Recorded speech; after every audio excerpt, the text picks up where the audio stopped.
Let's take a look at Nevada and Rhode Island, as well, where we disagree with the polls.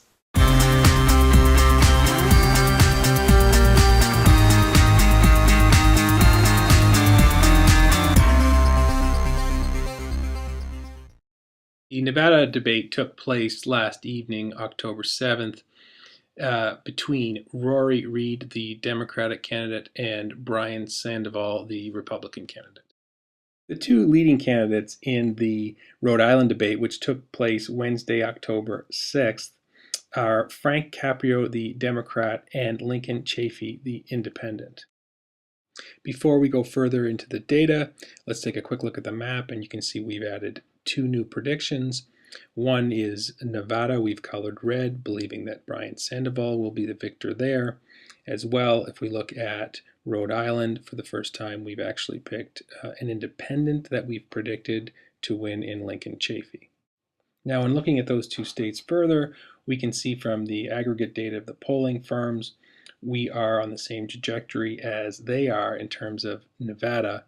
But if we look at Rhode Island, many of them still have it as a toss-up, and no one seems to be predicting an independent win, which we are now predicting.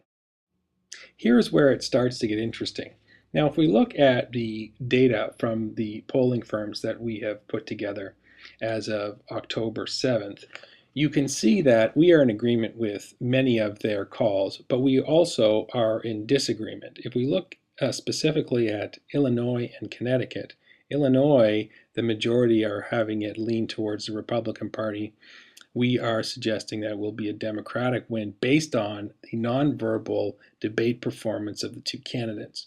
As well, if we look at Connecticut, which is almost solidly blue, we are calling that a Republican victory based on the debate performance of the two candidates. And if we look at the states that are still considered toss-ups, we've made calls in Ohio, Oregon, Massachusetts, California, and Minnesota, as well as Rhode Island. We've been asked by a few people why we are waiting to predict such obvious states as Nebraska or Utah on the Republican side, or New York and Arkansas on the Democratic side.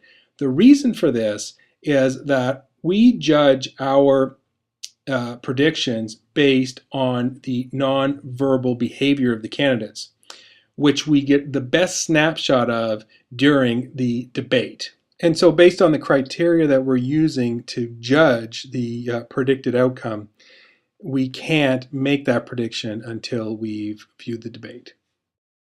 By the end of the weekend, we should have a tab up at the top of the page where you can actually just click on that and download our prediction maps and our data. Have a great weekend, everybody, and we'll see you next time. Bye-bye.